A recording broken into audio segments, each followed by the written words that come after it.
Si Ayin Santander.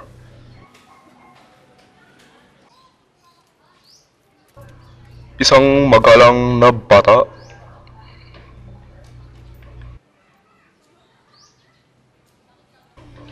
Masipag.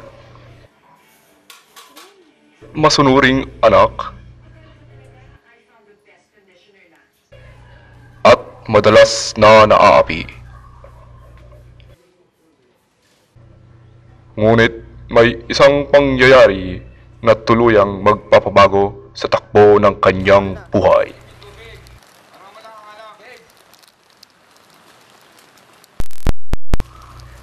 Isang araw, nung papasok si Ayin sa kanyang eskwela, ay agad niyang napansin ang pagdilim ng kalangitan at ang patuloy na pagbagsak ng malakas na ulan. Ngunit sa hindi inaasahan na mangyari,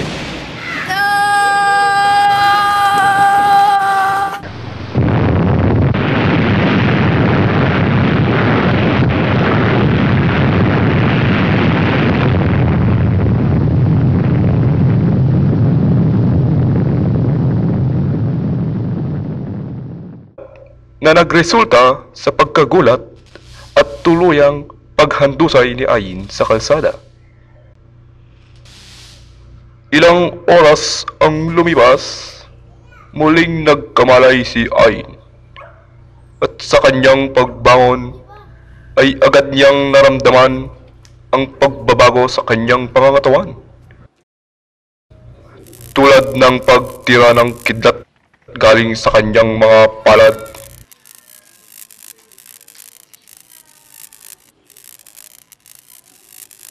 at paglaki ng kanyang mga muscles.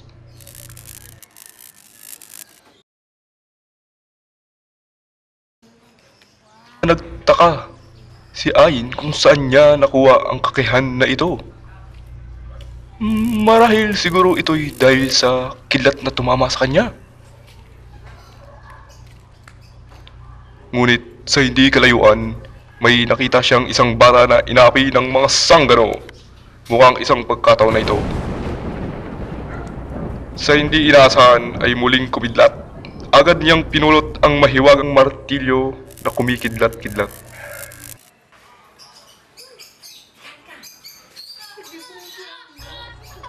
Sinigawan niya ang mga sanggano at nilusob.